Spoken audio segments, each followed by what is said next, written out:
How much can you make in real estate? Well, that's up to you. I have made millions in real estate, and the times that I made the most are with some of the strategies I'm going to share today, which is own more of the entire food chain, right? A lot of you don't own the supply chain. You don't own from the beginning to the end.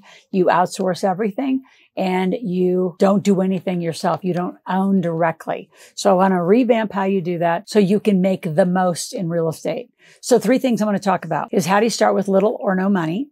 Number 2, what are the strategies that can get you to consistent 10,000 a month or more as fast as you can, which is my biggest goal for you. And that might be compromising some equity and tax strategies or some legacy strategies.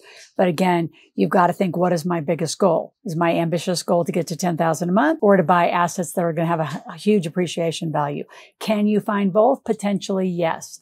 Last thing I'm going to talk about is the importance of due diligence and just choosing the right partners, because I can tell you, not only me, but most people lack a team, lack of systems. Wrong team, wrong systems is what's been the debacle of projects, and it's all savable and recoverable.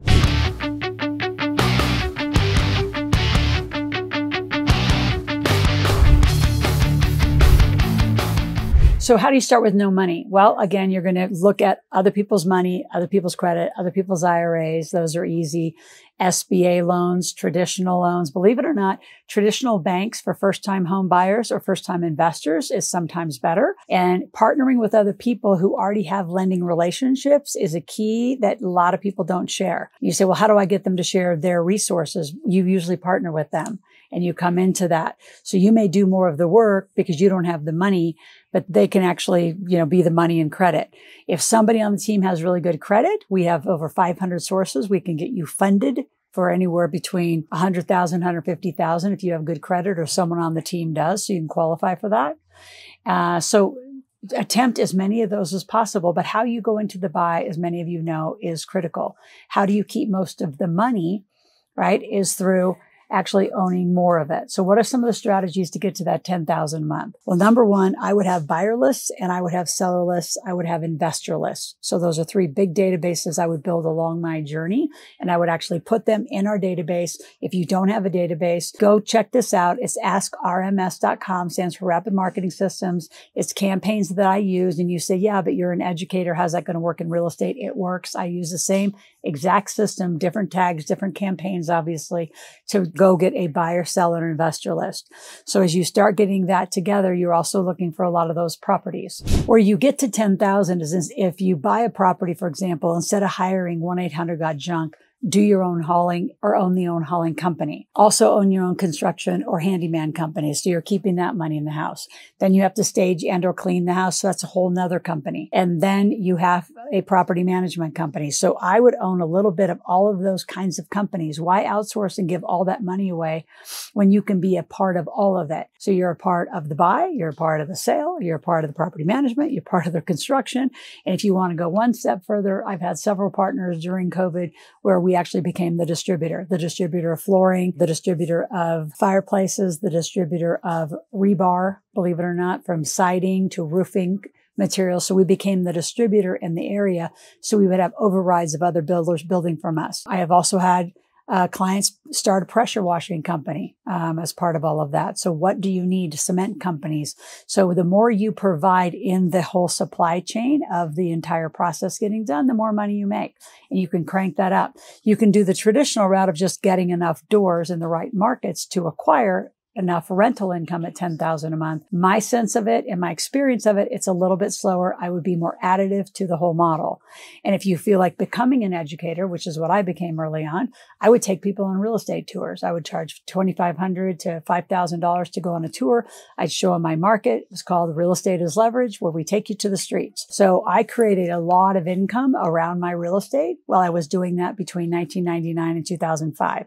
Pretty much what I did, which is when McGraw-Hill found me and said, why don't you write about how you make millionaires? And I said, they just follow me around and I just tell them how to do real estate. We all do it together. We acquire a lot of homes together.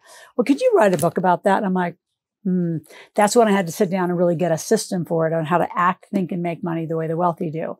So I also have an amazing 8-hour system called Real Estate as Leverage. So it's in a link below and it's phenomenal. It gives you the whole blueprint of how I did what I did.